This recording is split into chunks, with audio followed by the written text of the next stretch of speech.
दोस्तों आज के इस वीडियो में हम एक ऐसे दुष्ट शक्ति के बारे में बात करेंगे जो अंतिम समय में बहुत ही भयानक रीति से आने वाला है और यह इस संसार में बहुत ही तबाही को लाएगा और जिसे अथाह कुंड का दूत भी कहा गया है। आप में से कई लोगों ने इस विषय के ऊपर वीडियो बनाने के लिए रिक्वेस्ट भी किए थे, इसीलिए इसके बारे में जानने के लिए वीडियो को पूरा ज़रूर देखें। तो दोस्तों आज की इस वीडियो में हम बात करेंगे अपुल्योन के बारे में, जिसे अबदोन भी कहा जाता है। अब आइए हम समझते हैं कि आखिर यह अपुल्योन कौन है। तो दोस्तों अपुल्योन या फिर अबदोन, इन दोनों का मकसद और विचार विनाश, पीड़ा और तबाही फैलाना है। यह एक ऐसी दुष्ट शक्ति है जो शैतान के अधीन काम करती है और अंतिम समय में तबाही फैलाने वाली टीडियों का मालिक होगा, जिसे अथाह कुंड का दूत भी कहा गया है। अब क्योंकि बाइबल कई अलग अलग भाषाओं में लिखी गई थी, तो विनाश शब्द के लिए ग्रीक भाषा में और इब्रानी भाषा में अलग अलग शब्द का उपयोग किया गया है। बाइबल के पुराने नियम के भाग में कई किताबों में अबदोन शब्द का उपयोग किया गया है, जिसका मतलब एक ही है, विनाश। अय्यूब अध्याय 26 उसका 6 में हम पढ़ते हैं, शाऊल परमेश्वर के सामने उगड़ा है और अबदोन पर्दा रहित है। अपुल्योन नाम अबदोन के लिए ग्रीक भाषा का शब्द है, जिसे विनाश भी कहा जाता है। कई दूसरे बाइबल के वर्जन में आपको अबदोन के जगह पर विनाश शब्द मिलेगा। प्रकाशित वाक्य में हम देखते हैं अध्याय 9 उसका 11 में, अथाह कुंड का दूत उन पर राजा था, उसका नाम इब्रानी में अबदोन और यूनानी में अपुल्योन है। यहाँ हम देख सकते हैं कि एक अथाह कुंड का दूत है, जिसे इब्रानी में अबदोन और यूनानी में अपुल्योन कहा जाता है, और यह कई और दुष्ट शक्तियों का राजा भी है। दानियल की किताब में भी हम देखते हैं कि एक फारस राज्य के प्रधान के बारे में, जिसने दानियल के लिए आने वाले स्वर्गदूत को 21 दिन तक रोके रखा था। यह सबसे यही जान पड़ता है कि दुष्ट शक्तियों का भी एक राज्य है। तभी तो पौलुस ने भी हमें सावधान किया है, इफिसियों 6 उसका 11 और 12 में, परमेश्वर के सारे हथियार बांध लो कि तुम शैतान की शक्तियों के सामने खड़े रह सको, क्योंकि हमारा यह मलयुद्ध लहू और मांस से नहीं, परंतु प्रधानों से और अधिकारियों से और इस संसार के अंधकार के शासकों से और उस दुष्टता की आत्मिक सेनाओं से है जो आकाश में है।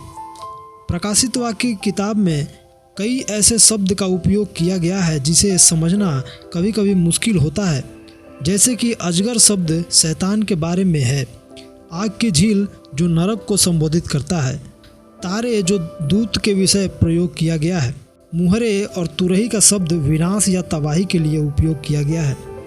प्रकाशित की किताब में यूहन्ना हमें अंतिम समय के एक काल के बारे में बताते हैं, जब 7 स्वर्गदूत 7 तुरहियों को फूंकते हैं और प्रत्येक तुरही के फूके जाने पर पृथ्वी पर अलग अलग प्रकार के विपत्तियां शुरू हो जाएगी।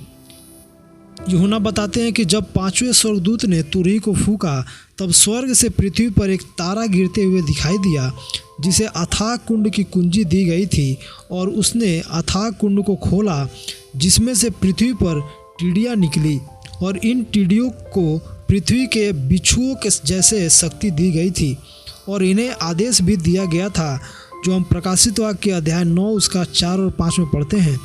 उनसे कहा गया कि न पृथ्वी की घास को, न किसी हरियाली को, न किसी पेड़ को हानि पहुंचाए, केवल उन मनुष्यों को हानि पहुंचाए जिनके माथे पर परमेश्वर की मुहर नहीं है, और उन्हें लोगों को मार डालने का तो नहीं, पर 5 महीने तक लोगों को पीड़ा देने का अधिकार दिया गया, और उनकी पीड़ा ऐसी थी जैसे बिच्छू के डंक मारने से मनुष्य को होती है।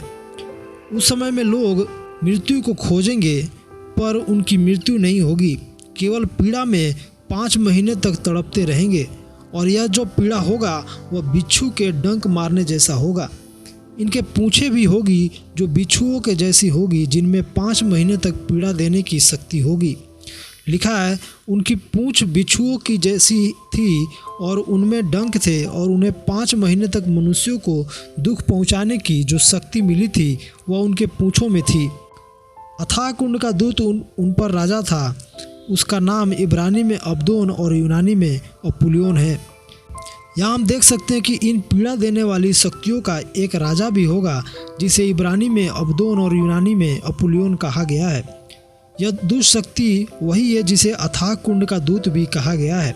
इसका मतलब यह है कि यह कोई मामूली दुष्ट शक्ति नहीं है, बल्कि अंधकार की दुनिया के ऊंचे स्तर पर राज्य करता है। अय्यूब इसके बारे में भी हमें बताते हैं कि यह एक विनाश का घर है। यह सब शैतान के अधीन ही काम करता है और वही है जो इन सारी दुष्ट शक्तियों को कंट्रोल करता है।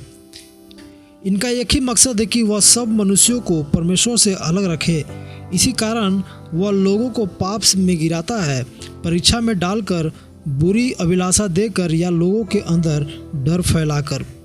लिखा है प्रकाशित वाक्य 12:9 में, और वह बड़ा अजगर अर्थात वही पुराना सांप जो शैतान कहलाता है और सारे संसार का भरमाने वाला है, पृथ्वी पर गिरा दिया गया और उसके दूत उसके साथ गिरा दिए गए।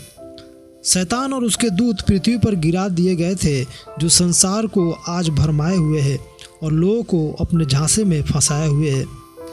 लेकिन दोस्तों, अंतिम समय में जब यीशु मसीह का दूसरा आगमन होगा, तब यह सारी दुष्ट शक्तियाँ हमेशा के लिए आग की भट्टी में डाल दिए जाएंगे, जिसके बाद फिर कभी भी ये लोगों को नहीं भरमा सकेगी, क्योंकि उस समय सब कुछ नया हो जाएगा। आशा करता हूँ आज की इस वीडियो से आपको कुछ सीखने को मिला होगा। वीडियो को लाइक करें, कमेंट करें, और अगर अभी तक आपने चैनल को सब्सक्राइब नहीं किया है तो अभी सब्सक्राइब कर ले ऐसे ही और वीडियो के लिए। धन्यवाद। जय मसीह की।